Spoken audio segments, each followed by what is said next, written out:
Bilang isang pageant fan and nagva-vlog din about pageants, I would like to say na medyo tinamaan din ako sa statement na 'to 'no, na call out ang isang kilalang pageant vlogger. It's because minsan din kasi, ina-admit ko na may mga pagkakamali ako na nagiging insensitive din yung mga videos or yung mga words na sinasabi ko sa ilang mga videos ko. So hindi muna ako magme-mention ng names, pero eto yung sabi niya, "Hello, we don't know each other personally and I don't want to judge you based on the video alone. However, your comment is purely insensitive and pathetic. I am not sure if you have any contribution to Chelsea's journey to Miss Universe. If there is, let me know. If not, keep it shut.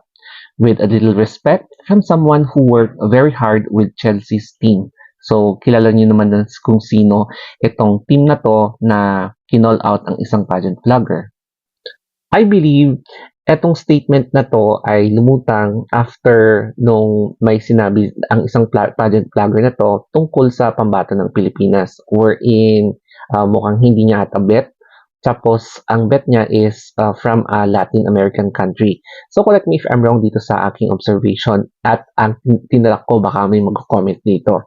And siyempre bilang isang, direct talaga na stylist o kaya team ni Chelsea Manalo, siyempre masasaktan ka kasi personally na, isa ka dun sa naghirap, nag-sacrifice ng time, effort, tsaka gumastos din para magkaroon ng magandang output ang preparation ni Chelsea Manalo.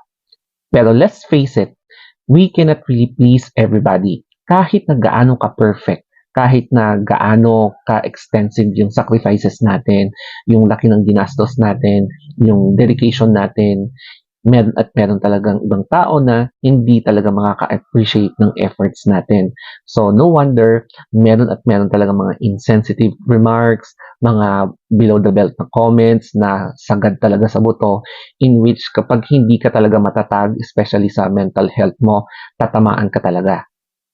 And para din sa akin, ang isa pa is very helpful ang ganitong klaseng statements. And I'm very thankful for it.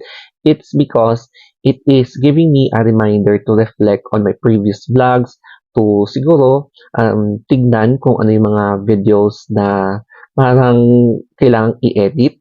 Tapos, i-reflect din kung ano yung mga aayusin ko pa, i-improve ko pa, yung mga strengths na i-maximize ko, and yung mga weaknesses na iiwasan ko in the future kapag gagawa ulit ako ng ibang content. So, yes, I'm very thankful for this. It's because parang, oops, yung ganun yung reminder.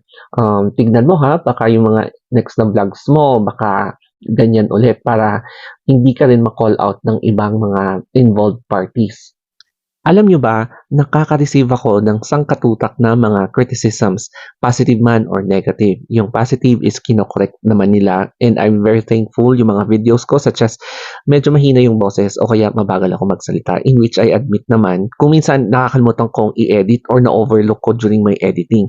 And then syempre sa mga bashings naman, ito yung mga below the belt talaga na commentaries o kaya direct message talaga na nilalait ka, dina-downgrade ka, yung mga ganon. So, for me naman, instead of rest-backan mo, i-block mo na lang sa mga consistent bashers kasi this will be beneficial for your mental health, 'di ba? Pero syempre naman, I do really accept criticisms and I'm very thankful for that para i-improve ko yung crafts ko. Lastly, tao din lang naman tayo na nagkakamali. So, syempre, humihingi din naman tayo ng kapatawaran, di ba? Kaya, why don't we also apply by forgiving others or giving others a chance para i-improve ulit yung mga crafts nila and endeavors nila sa buhay. So, this will be a learning experience or learning insights na dapat natin i-reflect sa atin to improve, o di ba? So, that's it guys.